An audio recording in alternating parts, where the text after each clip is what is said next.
My bro, I didn't mean no offense, bro, to be honest. But, we're brothers. And if I see my brother something not today right, as you offered to pray for me, feeling like, things not there right with me, I thought, I'll do the favor back, because what you sow is what you reap. So you pray for me, I pray for you. So you notice something like maybe I'm pushing it too far. But I think when I watched your video about the guy that took his mom's last 500 naira to gamble, basically, what you're doing, you're encouraging gambling.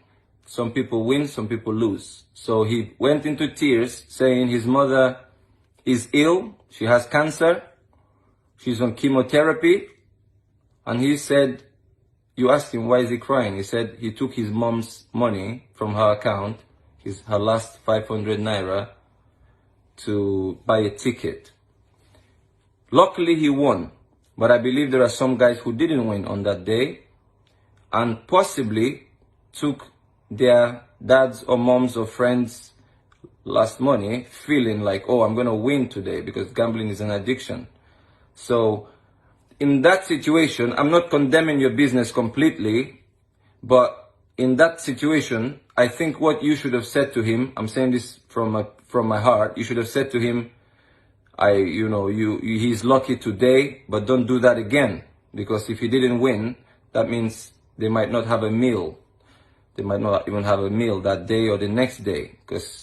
And that's stealing. Like, you have to ask your mother to take her last money to go gamble.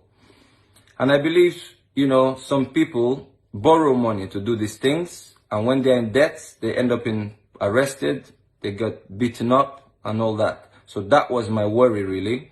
And I will tell you something. In 2019, I was offered endorsement deals from gambling companies that were launching in Nigeria. I went to God with it. I said, in Europe, people are there are regulations. They are regulated. They have more money here. But my conscience didn't let me do that in Nigeria, because our people don't have money. They will go gamble their last money on Arsenal, Chelsea, and what next? They go home, beat their wives, slap their kids, being disappointed, because you know how our country is. So I said no, and I went to God with prayer, and I believe I had an answer. So I heard his voice, and he said, do what you want. God doesn't force us to do things, but he said, I hope you trust me with your finances. So it was a good offer. A couple of months later, through the NFF, you can ask Dayo NAB, I received another message, and he says, Osaze, there is a company here, like gambling company, they want to offer you something. Can I pass your number? I simply said, no, Dayo, thank you. You can call him and ask. I said, no, I don't do gambling. It's not for me.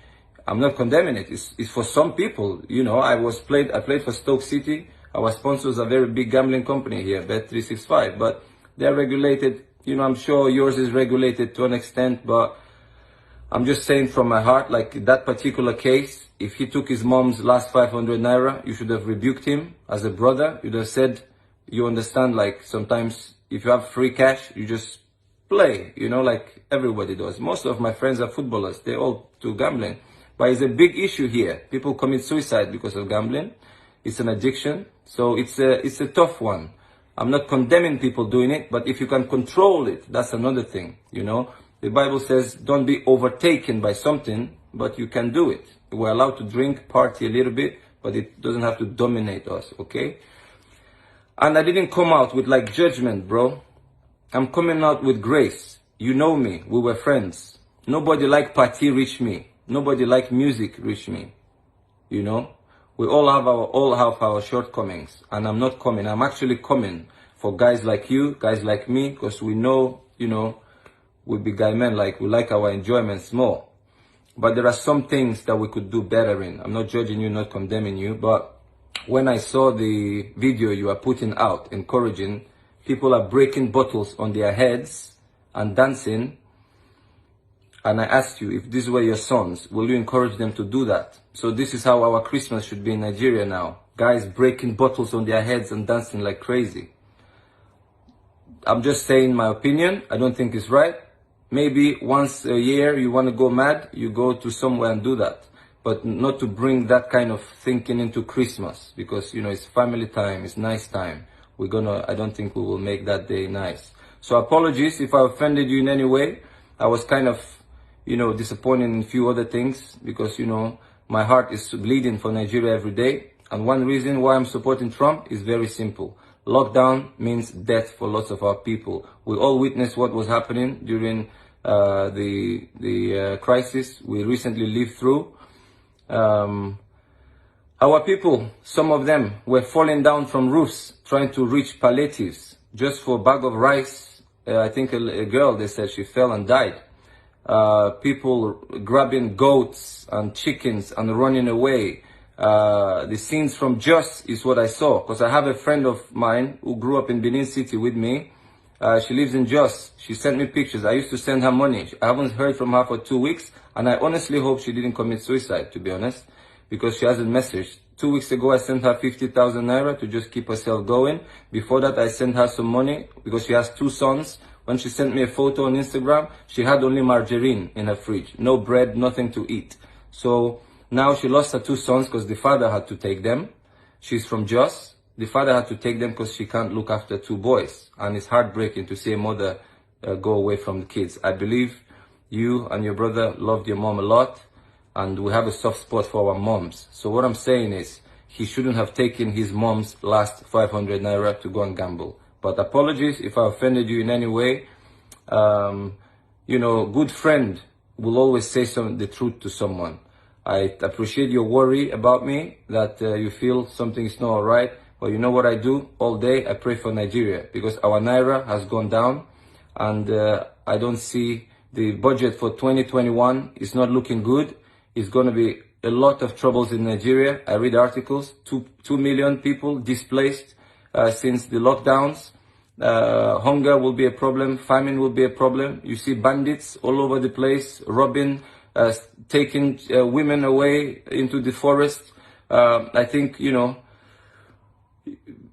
people don't see this, but I read the articles. Somebody from Abuja sends me articles from Nigeria, and every day it's hurting to see that. You know, we can't export petrol as we used to, so our economy will really be hit. I'm sorry again. You remain my favorite singer of all time, both of you.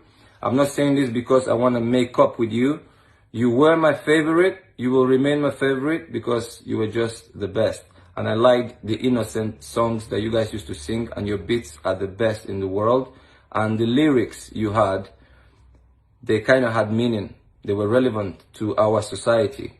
So let's not go too far and start Americanizing, because, you know, we keep our uniqueness, not to conform to anyone else. That's actually what I'm trying to say. So all I'm doing now is encouraging our people. I pray for our people every day, because I see harder and harder times coming, because our economy has taken a hit, and I don't see it rebounding in the near future. God bless you, bro.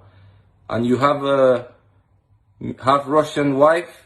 Say hi to her. You are not a stranger to me, as you know yourself. I appreciate your prayer. Be blessed. And I'm sorry again if I offended you in any way. Bro, you be my guy, man.